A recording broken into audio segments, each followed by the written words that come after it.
एक लड़का बेंगलोर से ट्रेन में बैठ जाता है, वो दिल्ली के लिए अपना सफ़र स्टार्ट करता है। दोस्तों जैसे ही 2-3 स्टेशन आगे ट्रेन चलती है, उसके बाद एक स्टेशन पर जाकर वो 2 मिनट के लिए रुक जाती है। दोस्तों सभी लोग वहाँ पर चाय पानी पीने लगते हैं और वहीं पर एक महिला आवाज़ देने लगती है कि किसी को चाय चाहिए तो चाय ले लो, गर्म चाय है, बहुत ही अच्छी चाय है। दोस्तों जब उसकी खिड़की के बगल में वो महिला आती है और जो बगल में बैठा हुआ व्यक्ति उसे देखने लगता है, देखकर बस उसकी आंखें भर आती हैं। दोस्तों वो महिला कोई और नहीं होती, उसकी तलाकशुदा पत्नी होती है। दोस्तों जब उस पत्नी से वो पूछता है कि तुम्हारे साथ में हुआ क्या है, तुम तो बहुत पैसे वाले की बेटी थी, तुम्हारे अंदर तो बहुत घमंड था, आज तुम्हारे साथ में ऐसा कैसे हो गया। दोस्तों उसके बाद जो अपनी दर्द भरी दास्तां वो औरत उस तलाकशुदा पति को बताती है तो तलाकशुदा पति की भी आंखों में आंसू आ जाते हैं।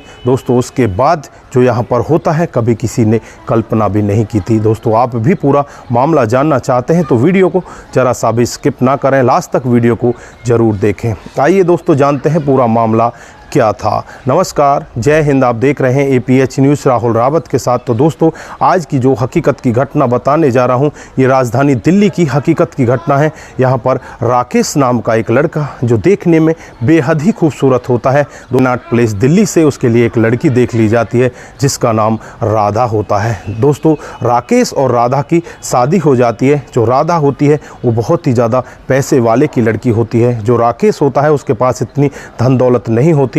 दोस्तों राधा दुल्हन बनकर घर पर तो आ जाती है, लेकिन यहाँ पर उसके जो हाव भाव हैं वो बहुत ही ऊंचे होते हैं, क्योंकि यहाँ पर उसकी माँ उसे फ़ोन कर बार बार यही कहा करती कि बेटी तुझे परेशान होने की ज़रूरत नहीं है, अगर तेरे साथ में कोई गलत करता है या तेरे से कुछ कोई ज़्यादा कहता है तो तू तुरंत ही मेरे पास फ़ोन कर देना।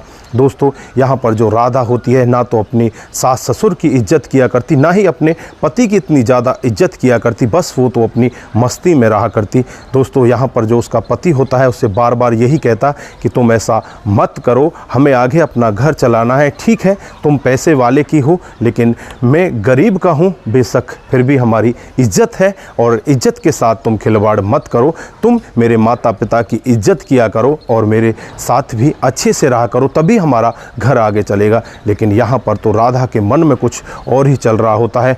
मैं तो बहुत पैसे वाले की बेटी हूँ, मैं यहाँ पर कुछ भी नहीं करूँगी। एक दिन का वाक़या होता है जब यहाँ पर इस लड़के की माँ इससे खाना मांगती है तो वो कह देती है कि मैं किसी को खाना नहीं दे सकती, मैं तुम्हारे लिए यहाँ नौकर बन के नहीं आई हूँ। दोस्तों वो बूढ़ी औरत उससे कहती है कि बेटा नौकर कोई भी नहीं है, हम भी यहाँ पर इसी तरह से तेरी तरह ही बहू बनकर आए थे और आज इस घर को संभाल रहे हैं, हमारी फुलवारी आगे खिल रही है, लेकिन आपके अंदर जो क्रोध है इसकी वजह से शायद आपका जीवन आगे नहीं चलेगा। तुम इस तरह का काम मत करो, तुम अच्छे से काम करो, यहाँ पर अच्छे से रहो और जब ही आपका आगे काम चलेगा। दोस्तों यहाँ पर वो एक भी नहीं मानती और गुस्से में आ जाती है। गुस्से में आकर वो अपने मायके में फ़ोन कर देती है। उसकी माँ उससे कहती है कि तुझे ये सब करने की ज़रूरत नहीं है, तो कोई बात नहीं, अपना बैग पैक कर और मैं तेरे भाई को भेजती हूँ और तू अपने घर पर आ जाना। दोस्तों जब ये पूरा वाक्य राकेश सुनता है तो राकेश को बहुत ज़्यादा गुस्सा आता है।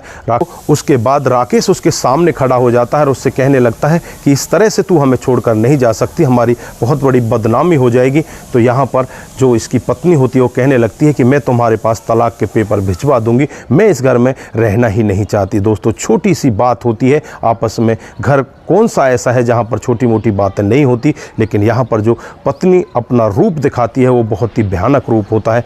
दोस्तों उसके बाद वो अपने मायके में चली जाती है, वहाँ पर कुछ दिन रहती है। तलाक के पेपर कोर्ट में दायर कर दिए जाते हैं, कोर्ट में तारीख चलने लगती हैं, तारीखों पर दोनों को बुलाया जाता है, दोनों को समझाया भी जाता है। यहाँ पर लड़का तैयार होता है, लेकिन जो लड़की होती है वो साफ मना कर देती है राकेश की पत्नी कि मैं इसके साथ रहना ही नहीं चाहती, इनका तो घर हमारे लायक है ही नहीं, मैं वहाँ पर नहीं रहना चाहती।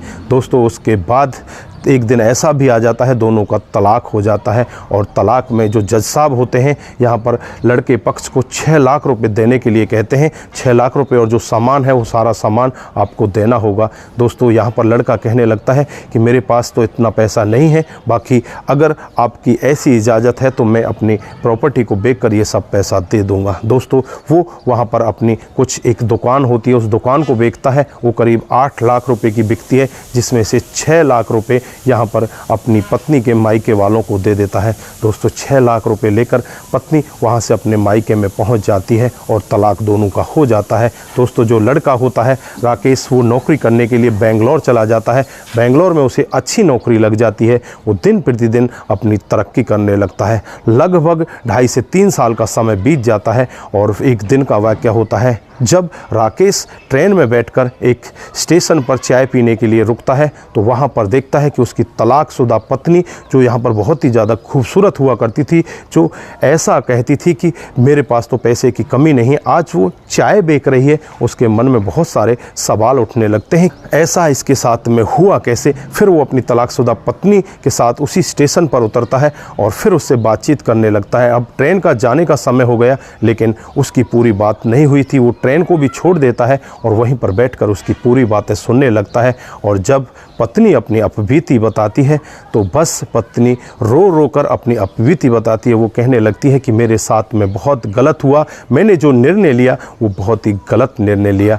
वो कहती है कि जब 6 लाख रुपए लेकर मैं अपने मायके में पहुंच जाती हूं, जो मेरे भैया भाभी होते हैं उनको मैं वो पैसे दे देती हूं। जो मेरी माँ होती है कुछ दिन के बाद ही वो चल बसती है। लगभग 7 महीने बाद ही मेरी माँ का देहांत हो जाता है। मेरे पिता पहले ही मर चुके होते हैं। अब भैया भाभी का वहाँ पर राज होता है। भैया भाभी मेरे लिए एक लड़का भी देखते हैं जिसकी उम्र लगभग 45 साल होती है। उस अधेड़ उम्र के व्यक्ति के साथ मेरी शादी करना चाहते हैं। वहाँ से भी वो पैसा ऐंठना चाहते थे, लेकिन मैं वहाँ जाने से मना कर देती हूँ और मना करने के बाद मैं घर पर रहने लगती हूँ। मेरी भाभी मुझे इस तरह से ताने मारने लगती है कि तू किसी का घर नहीं बसाएगी, तू यहीं पर पड़ी रहेगी, तू हमारी छाती पर ही रहेगी, तो इसी तरह से यहाँ पर हमको परेशान करती रहेगी।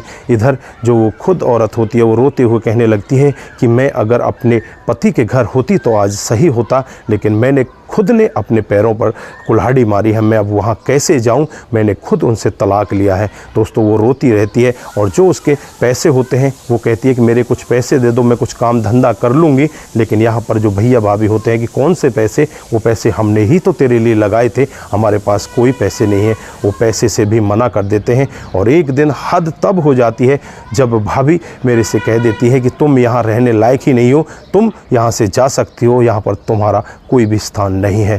मैं इतनी टूट जाती हूँ, मैं जाऊँ तो कहाँ जाऊँ। मैं तो एक उस कुत्ते की तरह की हो चुकी थी जो धोबी कुत्ता घर का ना घाट का। अब मेरा घर था ना कोई घाट था, मैं जाऊँ तो कहाँ जाऊँ। फिर मैं एक रेलवे स्टेशन पर आती हूँ, यहाँ आकर बैठ जाती हूँ। मैं अपने आप को ख़त्म करना चाहती थी, लेकिन यहाँ पर एक बूढ़ी औरत मुझे मिलती है जो चाय बेचा करती है।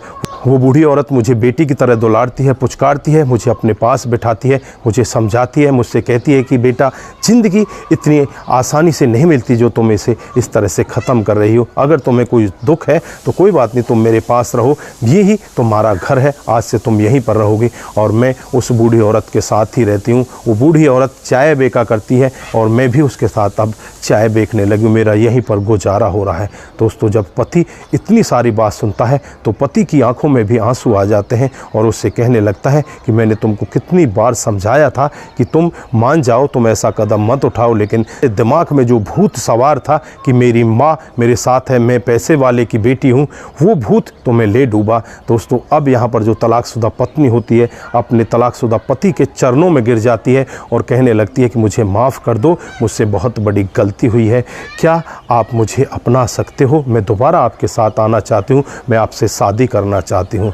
दोस्तों पति कहने लगता है कि मैंने भी आज तक शादी नहीं की, मैं भी यही चाहता था कि तुम वापस मेरे पास आओ, अगर इस तरह से भी तुम मेरे पास वापस आती हो तो मैं तुम्हें अपने साथ वापस ले जाने के लिए तैयार हूँ। फिर वो अपने घर, अपने परिवार में अपने माता पिता के पास फ़ोन करता है कि इस तरह से तुम्हारी बहू यहाँ पर स्टेशन पर चाय बेचती हुई मिली है। दोस्तों यहाँ पर माता पिता भी कहते हैं कि बेटा फटाफट अगली ट्रेन पकड़ और साथ में उसको लेकर हमारे पास आ जा। दोस्तों उसके बाद ये दोनों ट्रेन में दूसरी टिकट करवाते हैं और अगली ट्रेन का आने का इंतज़ार करते हैं और उसी ट्रेन में बैठ जाते हैं। यहाँ पर जो बूढ़ी औरत होती है उसका भी वो बहुत ज़्यादा धन्यवाद करते हैं और बूढ़ी औरत भी उनको आशीर्वाद देते हुए कहती है कि बेटी तू सदा सुखी रहे और अपने पति के साथ रहे। दोस्तों उसके बाद ये दोनों अपने घर दिल्ली आ जाते हैं और वहाँ पर जो माता पिता होते हैं अपनी बहू का बहुत ही भव्य स्वागत करते हैं। बहू घर पर आ जाती है और वही बहू जो आज तक कुछ भी काम करने से इनकार किया करती थी, वो बहू अब इस तरह की हो जाती है, वो हर तरह का काम करती है, अपने सास ससुर की सेवा करती है, अपने पति की सेवा करती है और अपने घर में इस तरह से रहने लगती है कि मानो इसी का ये सब कुछ है। दोस्तों ये मामला 2015 का होता है, आज 2024 आ चुका है। दोस्तों इस दौरान में इनके 3 बच्चे भी हो जाते हैं, जिसमें 2 सुंदर कन्याएं होती हैं और एक लड़का होता है। दोस्तों वो भी धीरे धीरे करके बड़े होने लगते हैं। आज इनका परिवार बहुत ही सुखपूर्वक है। जो लड़का बेंगलोर में ड्यूटी किया करता था वो भी यहाँ पर दिल्ली में आकर कोई दूसरी नौकरी देख लेता है, वो भी दिल्ली रहने लगता है और इनका घर परिवार बड़े अच्छे से चलने लगता है। तो दोस्तों ये कहानी उन लोगों को बहुत ज़्यादा सुननी चाहिए जो लोग इस तरह से तलाक दे जाया करते हैं, इस तरह से आपस में छोटी मोटी बातों को लेकर झगड़ा किया करते हैं। उनको झगड़ा नहीं करना चाहिए और अपनी बात को घर में ही सुलझा लेना चाहिए। तो दोस्तों आप सभी का बहुत बहुत धन्यवाद। ज़्यादा से ज़्यादा लोगों के साथ इस कहानी को शेयर करके जाएं। दोस्तों आज के लिए बस इतना ही, फिर मिलते हैं किसी नए मूड के साथ। तब तक के लिए आप अपना ख्याल रखें, परिवार का ख्याल रखें, सतर्क रहें, सावधान रहें। नमस्कार, जय हिंद,